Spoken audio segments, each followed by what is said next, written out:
wassalatu wassalamu ala asrofil anbiya wal mursalin wa ala alihi wa sahbihi ajma'in amma ba'du. Rabbi sholli sholli wa yassir amri wahlul 'uqdatam min lisani yafqahu. Allahumma sholli ala sayyidina Muhammad wa ala sayyidina Muhammad.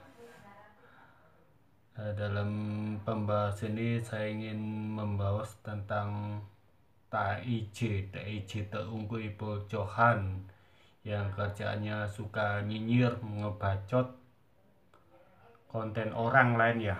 Dalam ini saya pembahasan penyakit dalam manusia itu ada penyakit hati. Kalau penyakit fisik ya kanker, batuk, dan lain-lain. Penyakit yang sulit disembuhkan adalah penyakit hati. Contohnya dendam, iri dengki, buruk sangka, terus ya nafsu dan lain-lain ya. Paling utama di sini gibah atau nyinyir itu suka mengkritik orang lain tanpa introspeksi dirinya sendiri, merasa dirinya paling benar, paling baik sedunia. Walam bisawab. Kita hendaknya manusia harus saling menghormati dan saling menghargai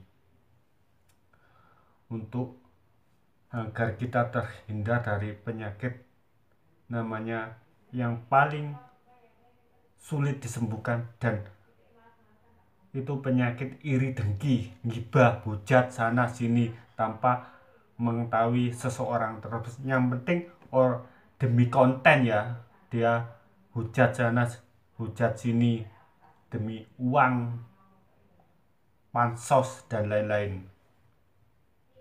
Kalau kita bersolawat, berzikir untuk menghilangkan penyakit-penyakit hati seperti iri dengki, nafsu, dendam,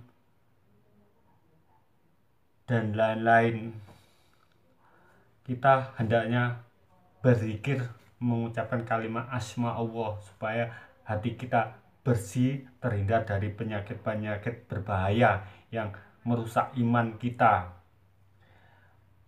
yang awalnya tujuan mencerdaskan bangsa, cuma larinya akhirnya hujat sana sini, tidak jelas apa yang dihujat demi sebuah konten ya.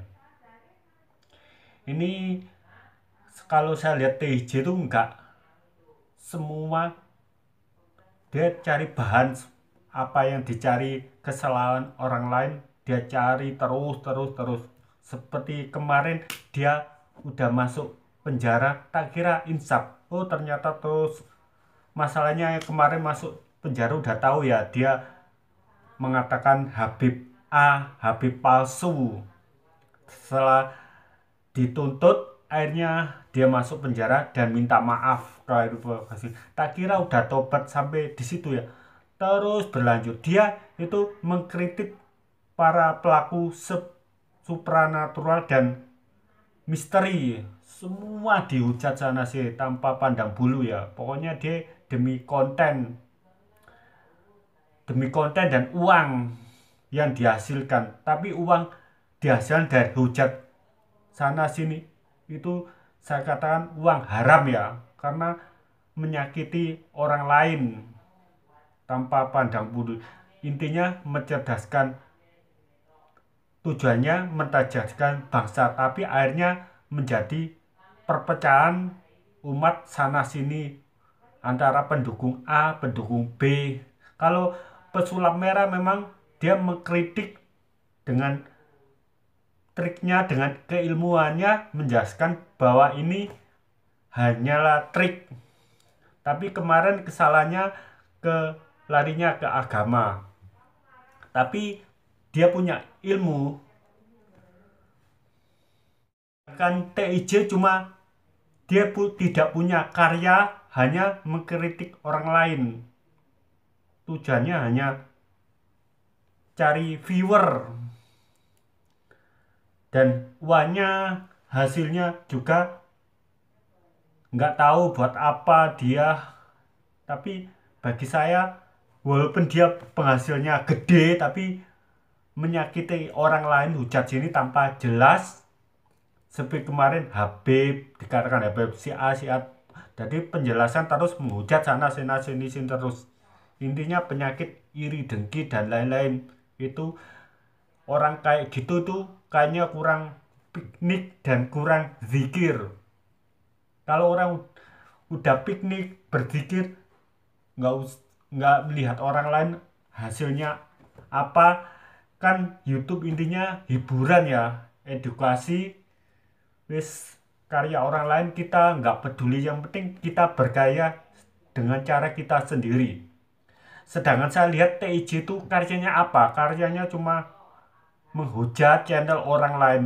Dan dia channel sendiri, dia itu kayak lihat cuma ke sawah, ke laut cuma 1-2 kali, tapi yang paling banyak menghujat orang lain.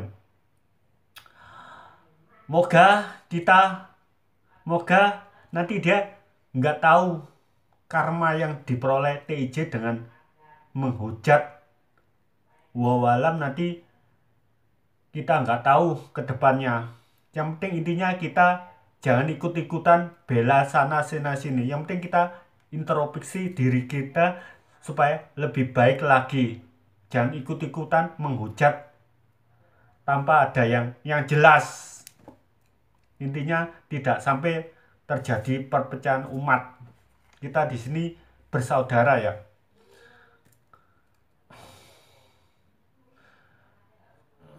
Untuk TJ, semoga dia nanti mendapat hidayah dari Allah Subhanahu wa Ta'ala. Tapi Allah alam nanti apa saya nggak tahu ya. Yang penting kita nggak ikut-ikutan. Semoga tausiah ini bermanfaat untuk kalian. Kita senantiasa mendekatkan diri kepada Allah dan berzikir agar terhindar dari penyakit hati yang membahayakan iman kita. Di antara ghibah. Ghibah itu dosa yang tidak bisa diampuni oleh Allah Subhanahu wa Ta'ala kecuali kita meminta maaf orang yang kita hujat. Demikian, semoga kalian selalu mendapatkan keselamatan dan perlindungan oleh Allah Subhanahu wa Ta'ala. Wassalamualaikum warahmatullahi wabarakatuh.